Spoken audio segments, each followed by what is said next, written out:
modo que otros esconden el pétalo de una flor entre las hojas de su misal. Un pensamiento referido a Jesús, cuya imagen no ha dejado aún de perseguirme. Tal vez cuando regrese de Madrid, si ha de producirse tal regreso, esa reflexión mía esté tan seca como el pétalo de los otros, y me sea posible ver a su través los soportes que daban forma a mi deseo, y los pequeños capilares por donde la savia ascendía para proporcionar el alimento a ese difícil entramado que constituía una obsesión. Y dado que aquello que llamamos pensamiento se refiere también a una planta de color violáceo, el color de las enfermedades vergonzosas, habrá de ser noblemente provechoso disecar esta idea que tengo acerca de Jesús y que consiste en la representación del muchacho como si este fuera un mapa en el que por casualidad hubieran quedado recogidos todos los accidentes geográficos de mis carencias afectivas. Y aunque intento no confundir ese mapa con el territorio personal que representa, me pregunto si el amor no consiste precisamente en una confusión de ese tipo, como si uno estuviera condenado a enamorarse siempre de lo que no posee.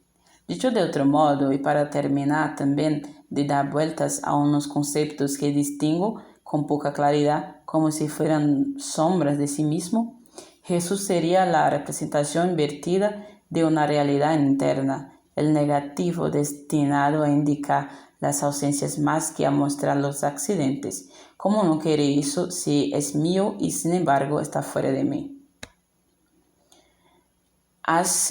Creo que hace un mes o quizás dos que he regresado. Nunca manejé bien el tiempo, pero desde mi vuelta al seminario, esa torpeza mía que sin duda anunciaba la posibilidad de un desvarío relacionado con la sucesión de los hechos, ha llegado a ocupar el centro de mis intereses. Alrededor de ese centro giran sucesos que se relacionan con mi vida. Una fuerza centrífuga imparable los mantiene en la periferia, no alcanzarán el centro nunca, porque este no existe, sino como función de un sistema que carece del soporte de lo concreto. A semejanza de mi alma, es inmaterial y posiblemente eterno. Yo mismo, incluso, aun siendo el resultado de mis ambas cosas, el centro y sus contornos, solo puedo actuar en los contornos. Me muevo sobre hechos o realidades cuyas formas cambian aunque su sustancia permanezca tan inalterable como el perímetro que trazan alrededor de ese agujero negro que identifico como mi conciencia. Digo,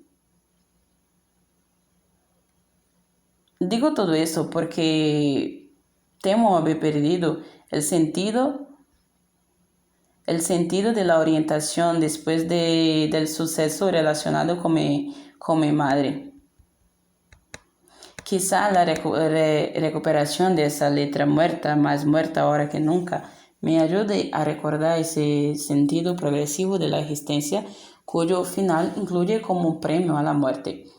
Hasta esta tarde y desde el mes o mes y medio o 2 meses que marcarían la distancia de mi regreso, solo podía nombrar las cosas sin que la señalización buscada con ese nombramiento apareciera por ninguna parte. Así que decía que los abrojos rodaban por los campos de recreo empujados por el viento, que los días habían comenzado a crecer o en otro terreno, que mis neuralgias parecían espesarse en una región situada tras el globo ocular izquierdo. En esa situación llegué a constatar también relaciones entre algunos hechos, tales como el aumento de mis poluciones nocturnas, los días que uso silicio, los viernes, o la necesidad última de tomar huevos crudos. Puedo coger del gallinero los que quiera, que relaciono con alguna deficiencia en la dieta alimenticia del seminario. Pero como decía, las cosas que nombraba no bastaban para darle a la vida ese sentido sucesivo o sujeto a un proceso que una parte de mí parecía necesitar. De manera que hoy Hoy, encontrándome algo indispuesto, me he quedado todo el día en la cama por prescripción del padre Cabrera, el enfermero. Vino a verme a las 9 de la mañana y a las 9:30 consiguió decidir, no sin una fuerte lucha interior, que mi temperatura era muy alta. Como eso ya lo había notado yo, le pregunté cuáles podrían ser las causas de la fiebre. El anciano dudó un momento y dijo: la gripe, hermano Torres. ¿Ha cogido usted la gripe? Me pareció percibir en su diagnóstico un tono de reproche, como si yo personalmente hubiera cogido la gripe de algún lugar donde la tiene guardada a los curas, aunque después he llegado a pensar que quizá el padre Cabrera tenía la cabeza en otro sitio, en sus paquetes de tabaco y su botella de coñac. Y sin darse cuenta, cruzó el diagnóstico con la acusación, porque ahora recuerdo que al poco de regresar al seminario tras los sucesos de Madrid, decidí vengarme de este cura por el susto que me dio en su día con aquella nota en la que implicaba a Dios. Así que una mañana, mientras decía misa, el artillero ve cuanto pude. Hube de hacer 3 viajes para sacar todo el material escondido bajo la sótana. Sobre la mesa le dejé una nota de caligrafía defectuosa que decía: hoy he llegado a un acuerdo con Dios, por el que le cedo la mitad del botín a cambio de su silencio. Como suponía que ese hecho llevaba dentro de sí una carga de orden blasfemo, algo excesiva para el deteriorado cuerpo místico de nuestra comunidad, una de las más afectadas por el espectacular descenso de vocaciones en los últimos años, decidí facilitarle un culpable, de modo que cogí el cartón de tabaco americano, todavía sin abrir, y lo escondí en el pupitre del monitor de tercero, un tal Yankee, que trae a sus propios condiscípulos. Me enteré de este asunto por Jesús, a quien por fin me atreví a preguntarle un día qué hacía escondido en la lavandería la noche aquella en que yo me dirigía al despacho del Padre Superior. Pues cierto que se puso muy colorado y dijo: esos son secretos nuestros. El plural utilizado por el muchacho me mantuvo en una situación de gran inestabilidad emocional durante algunos días. Finalmente, una tarde que estábamos los dos solos en el galinero, volví a insistir: ¿qué quisiste decir con lo de secretos nuestros? ¿Es que os reunís en ese sitio para hacer algo? Como era de pensar, el muchacho no contestó directamente a mi pregunta, sino que construyó un cerco de frases y de gestos que yo transformé en insinuaciones y que, por lo tanto, me enloquecen, en torno a un tema que el seminario está prohibido. Está prohibido con razón, ya que en el caso contrario no se hablaría de otra cosa, ni se pensaría en algo que no fuera eso. Aún así, y en contra de lo que digan las apariencias, yo creo que siempre hablábamos y pensamos en lo mismo. Las acusaciones son más esporádicas porque comportan un riesgo moral y físico distinto. Con todo, deben de darse con más frecuencia de lo que yo creía. La cuestión final que hube de traducir sin esfuerzo es que el Yankee, utilizando el poder que le daba ser monitor, chantajeaba a algunos de sus compañeros y hacía con ellos cosas feas, como se dice por aquí.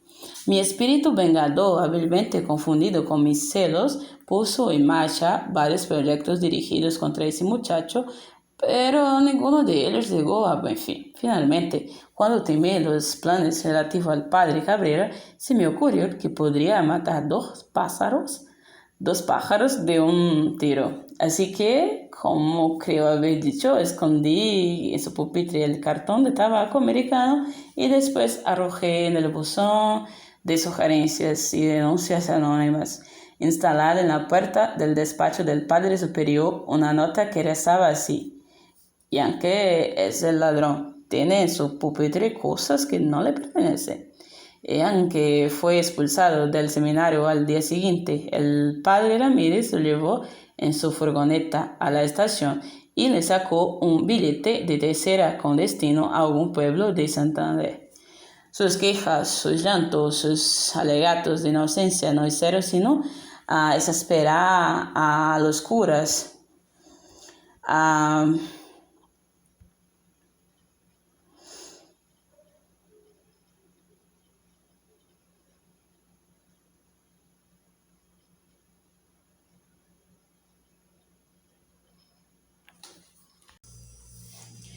sino que las palabras de mi director espiritual, inoportunas en el mejor de los casos, proporcionaban una dimensión adicional de significado a las manipulaciones que el padre Cabrera había efectuado sobre mí en la primera parte de la enfermedad, que todos aceptamos como una gripe fuerte. Recordé confusamente que uno de los modos más comunes de contraer la hepatitis era a través de la aguja mal esterilizada de una inyección. El padre Cabrera me había puesto 4 o 5 una vez advertida la ineficacia de los antigripales convencionales. Por tanto, era posible que el virus de la hepatitis, o como quiera que se llame el agente encargado de provocarla, me hubiera sido inoculado intencionalmente. Había decidido liquidarme poco a poco tras los sucesos de Madrid, y yo estaba en sus manos, condenado a comer una comida envenenada y a tomar unas pastillas destinadas a dosificar la progresión de una muerte lenta y terrible, como las que padecieron algunos personajes de la Biblia enfrentados a Dios. Cuando ya imaginaba las escenas últimas de mi vida, todo mi cuerpo descompuesto y amarillo tras haber arrojado por la boca a trozos esa glándula ímpar llamada hígado, sentí una paz absurda y libertadora, casi alegre, como la que deben experimentar algunos generales cuando la derrota, siendo inevitable, no ha presentado, sin embargo, más que un breve anticipo del horror total. Realmente el trabajo de destrucción a que me había sometido merecía los parabienes de la parte de mí, que había ignorado los planes de aniquilación de la otra parte, ejecutados con unos cuantos movimientos brillantes, como las jugadas previas al fin de una partida de ajedrez. El padre Beniopa me contemplaba con expresiones afables, como si hubiera dicho algo inocuo, desprovisto de todo significado que pudiera relacionarse con mi situación. Pasado un tiempo cuyos segundos atravesaron mi frente en forma parecida a pequeñas cantidades de metrallas segregadas de un conjunto infernal, añadió: hay varias clases de hepatitis. Lo más común es que ninguna de ellas resista gravedad, salvo complicaciones que alteren el funcionamiento de otros órganos. En cualquier caso, habrá que esperar a ver qué dicen los análisis. Consideré que este complemento a la información sobre la muerte de su padre no tenía el objeto de tranquilizarme, sino de hacerme ver hasta qué punto estaban las manos de ellos y de insinuarme quizá la evolución de los hechos dependía en alguna medida de mi comportamiento, dado que quien dominaba en mí en tales momentos era el otro, el constructor de túneles que conducían de la desesperación al infierno. Solo quise saber lo que había ocurrido con el jugador de póker que tras 2 días con sus noches de cometer meticulosos errores y de alentar un insomnio preciso, ajustado como una venta al devenir de la derrota, pregunta al contrario al juego que llevaba en aquel evite que marcó el principio del desastre. Lo curioso, pensé, es que el que pregunta sabe que intenta prevenirse de la comisión del mismo error en un futuro incapaz de repetir una situación idéntica a la primera. Padre, balbuceé. Sí, hermano Torres, dígame. ¿Usted sabe lo que ocurrió en Madrid, además del fallecimiento de mi madre? Su situación, hermano, no le da derecho a hacer preguntas indiscriminadas, y menos a intentar implicarme a mí en algo que imagino concierne a sus particulares relaciones con la jerarquía eclesiástica o con los responsables superiores de esta orden. Usted mismo habrá observado que desde que volvió de Madrid, yo he respetado su aislamiento aceptando que me rehuyera como lo ha hecho, pese a ser su director espiritual. Es que estaba algo confuso, argumenté, con la lejanía de quien va a ser ejecutado y cuando solicitan de él que diga unas palabras últimas. Y yo esperaba que usted mismo intentara desvendar los hilos de esa confusión, sin ninguna presión por parte mía. Los conflictos internos maduran y se resuelven en un lugar y bajo una duración que no guarda paralelismo alguno con los lugares físicos que ocupamos ni con las medidas de tiempo que utilizamos para deambular por ellos. Yo estaba, y espero aún, que mis enseñanzas hubieran acabado por interiorizar en usted una suerte de método que junto a la oración y demás prácticas religiosas bastara para que su razón gozara de cierta autonomía frente al desarrollo de una situación espiritual complicada. Por eso, hoy no he venido a verle en calidad de director espiritual, ya que mi nombramiento o mi destitución para ese cargo es responsabilidad suya y solo usted puede ejercerla. He venido para visitar a un enfermo y para satisfacer así una obligación convenida en deseo por mi condición sacerdotal que ningún buen cristiano debería eludir. Sentí que me envolvía con su discurso, que sus palabras mezclaban con la sustancia de la fiebre. Giraban alrededor de mi cerebro en círculo cuyo perímetro estaba limitado por las zonas interior, impenetrable y lisa, de la parte abovedada de mi calavera. Dije como el que está a punto de expirar: ¿Cree usted, padre, que aún hay salvación para un miserable como yo? Y recordé que había leído esta frase en algún sitio donde se narraba la muerte de un conocido artista. Claro, hijo, hay salvación para todo aquel que quiera alcanzarla y llegar a ella. Es tan fácil como extender una mano o dar un paso al frente. Tuve ganas de vomitar y él mismo me alcanzó la vacinilla y me sujetó la frente.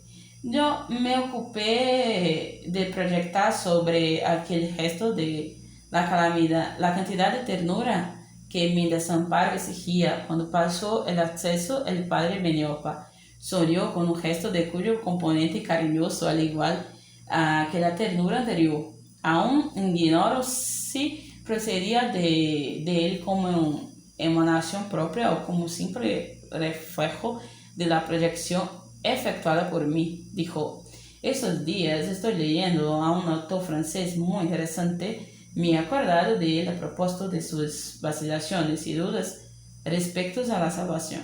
He subrayado un párrafo en el que, cito de memoria, dice: solo la criatura que nos impide satisfacer un deseo que ella misma nos ha sugerido es objeto de odio. ¿Cree usted que Dios podría pertenecer a esa clase de criaturas? No sé, padre, no sé. Yo le aseguro que no. Y añado que la blasfemia más obscena que usted fuera capaz de imaginar desaparecería sin dejar rastro alguno, como un surco en el agua, tan solo con que extendiera la mano en demanda de perdón y ayuda. Pero si al hablar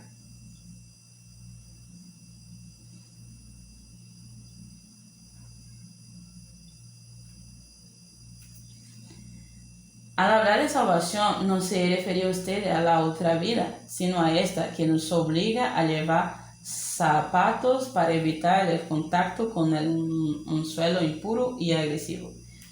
Sonrió por lo que sin duda consideraba un hallazgo. Le diré que también hay salvación para aquellos que quieren alcanzarla. Basta con proponerse realizar empresas adecuadas a nuestras posibilidades y limitaciones. La humanidad, aparte de ser una virtud, constituye una táctica que bien utilizada proporciona frutos asombrosos. Yo mismo, si me permite la impertinencia de ponerme como ejemplo, he podido experimentar ese efecto cuando era más joven, muy enviado por la orden a Roma al objeto de cuyos estudios especializados me había otorgado una fama de listo que mi soberbia juvenil aceptó de buen grado. En Roma tuve acceso a un mundo cultural y social que ni siquiera había imaginado. Mi afición por la lectura, que ya era antigua, alcanzó allí unos niveles enfermizos. Creí que con mi bagaje intelectual, podría traspasar sin peligro los límites que la propia Iglesia aconseja guardar a todos sus fieles. Así pues, caí en la tentación y me comencé a leer autores y obras que consiguieron desestructurar un equilibrio interno al que yo había atribuido una solidez desmesurada. El siguiente paso consistió en querer imitar a aquellos autores que me fascinaban. Pensé que podría ser como ellos, participar de su gloria levantada sobre el sublime impulso de la inteligencia, hábilmente entretejido con ese gran juguete del lenguaje que posee el hombre. Hizo un respiro, me miró nostálgico, pero con unos rictos que ponía en entredicho la calidad moral de esa nostalgia. Siga, por favor, dije. Bueno, si puede resumir fácilmente, fracasé y fracasé para siempre. La experiencia pudo haberme costado la vida, pero la orden me protegió como lo estamos protegiendo a usted ahora. Gracias a ella advertí que fuera de la iglesia yo ya no podía ser nada, excepto un pobre hombre condenado a ganarse la vida duramente y a expensas, tal vez de renunciar a mis aficiones personales, que nunca debieron entrar en contradicción con lo que significa ser ni un hábito religioso. Observé que en ese tramo de su discurso parecía referirse de forma exclusiva a las cuestiones prácticas de la vida, sin aludir para nada a la fe. Padecí una vez una grave enfermedad nerviosa que me inutilizó para los puestos de responsabilidad a los que mi larga y cara formación tendía. Todavía, de vez en cuando, aparecen algunas secuelas de aquella locura, pero el peligro está conjurado. Y no me va tan mal. Enseño a los muchachos algo que me gusta y hay a mi disposición una biblioteca de la que además tengo el placer de ser responsable y en la que sigo cultivándome, aunque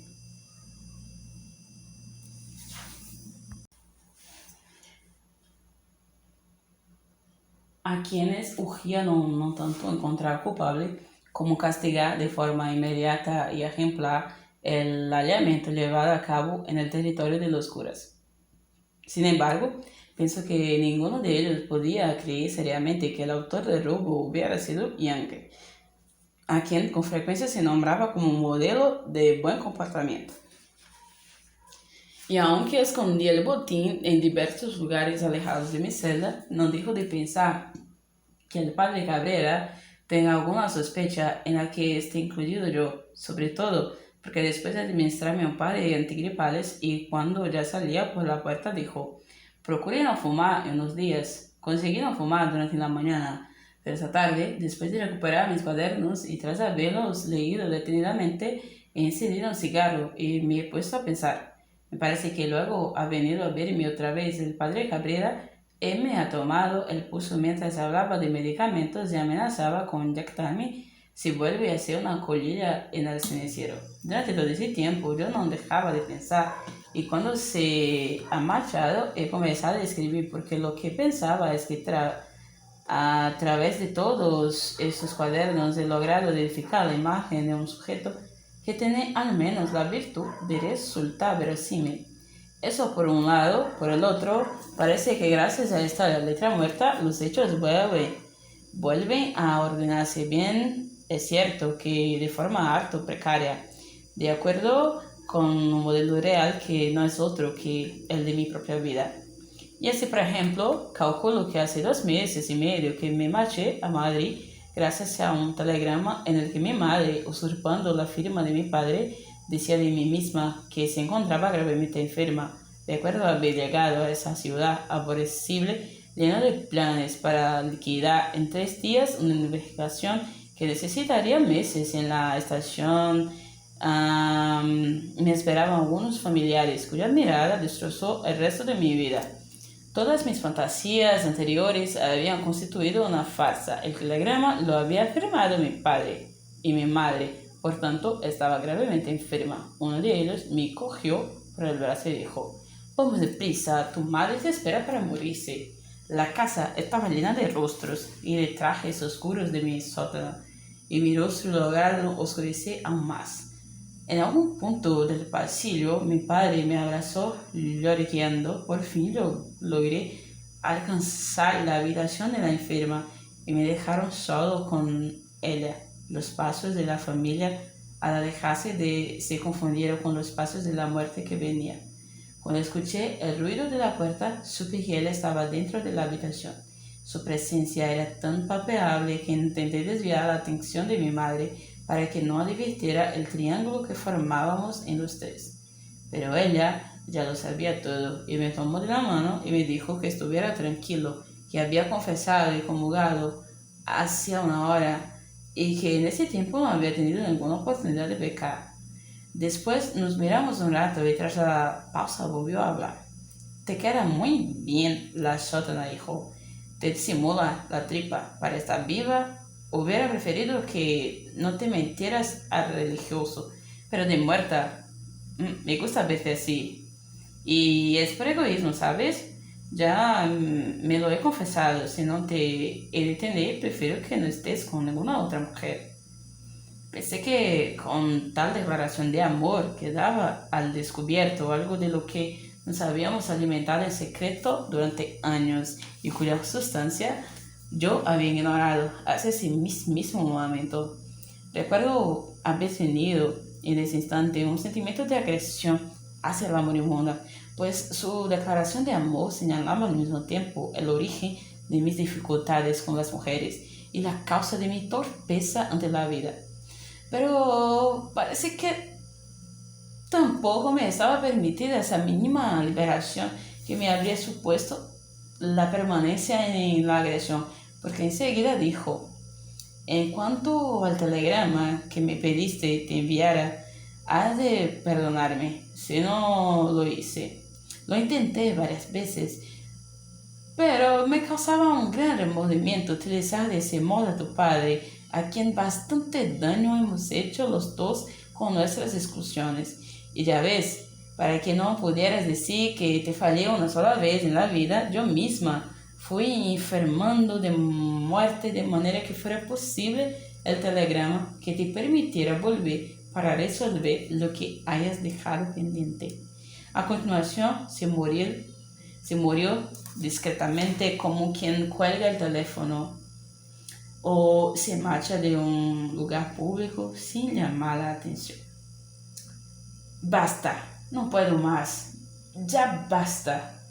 Creo que es tarde. Me trajeron la cena hace una hora y lo poco que comí me ha sentado mal. Tengo fiebre y ganas de ver a Jesús para contarle cosas íntimas, tras los raros sucesos de Madrid. 6 dedos decidió prescindir de él y desde entonces apenas hemos tenido oportunidad de hablar. Dios mío, ayúdame. Solo conozco 2 verdades absolutas y ninguna de ellas es la muerte. El amor tampoco.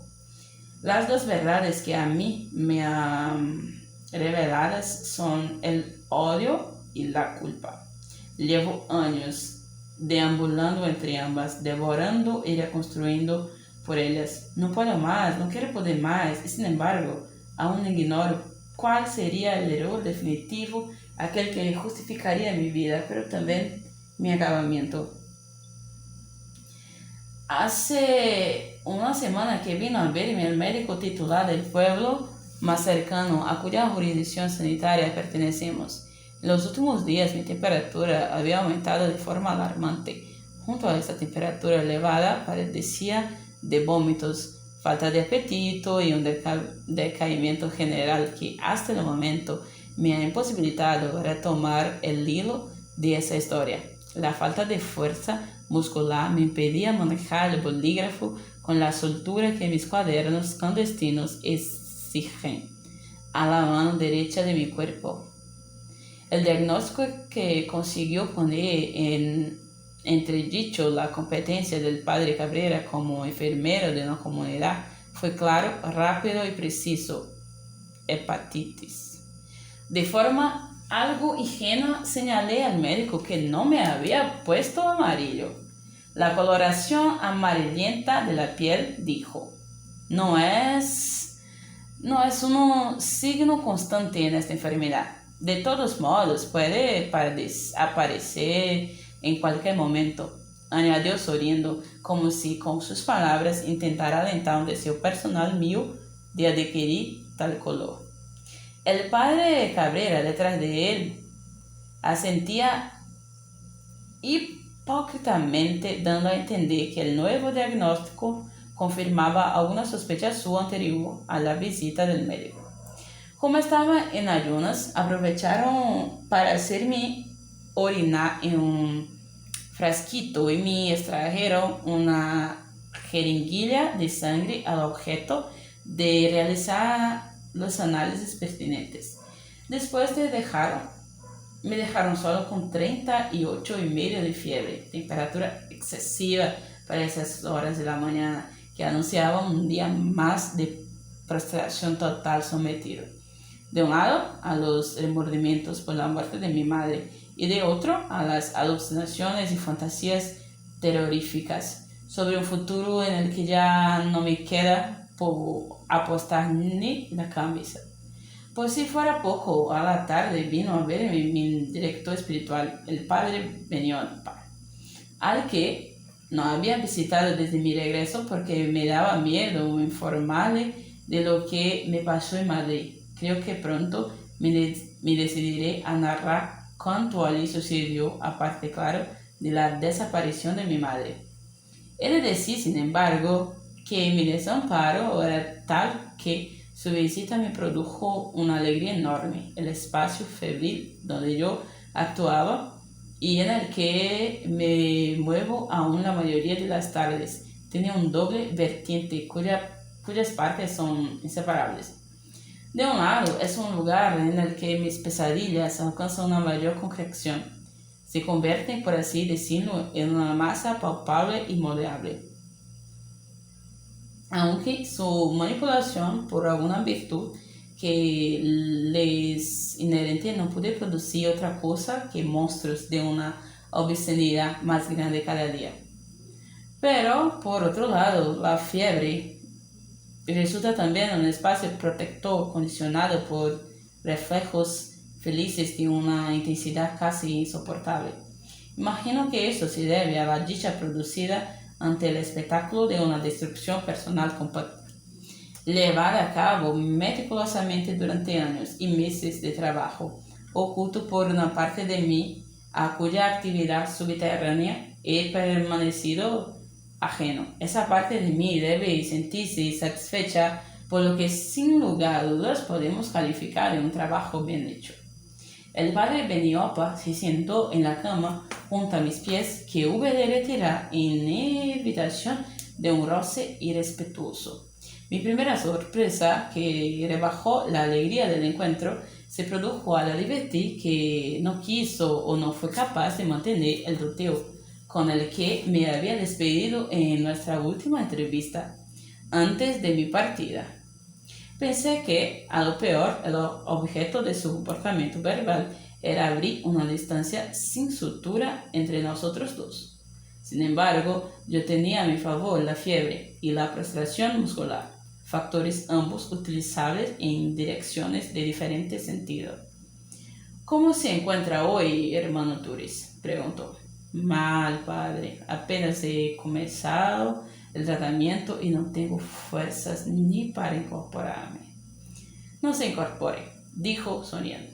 Aquí no le faltará nada de lo que precise. ¿Conoce ya las instrucciones del médico?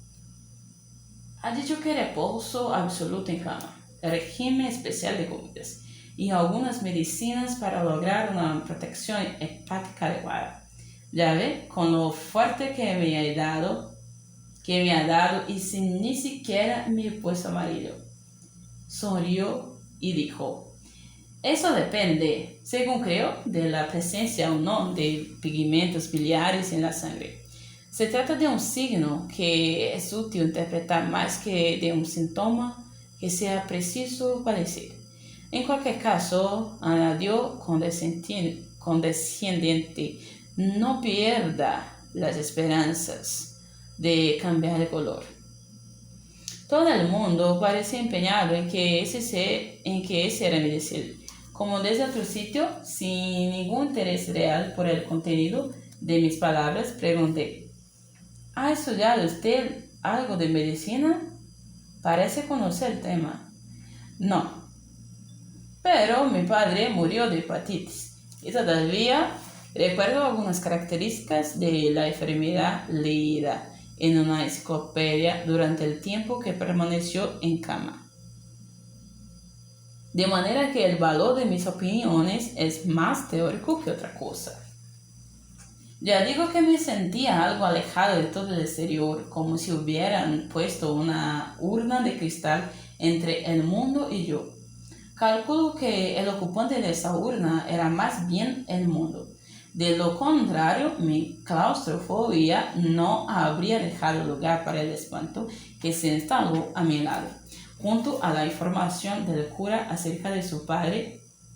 Y yo no era lo peor que si esa enfermedad pudiera uno morirse.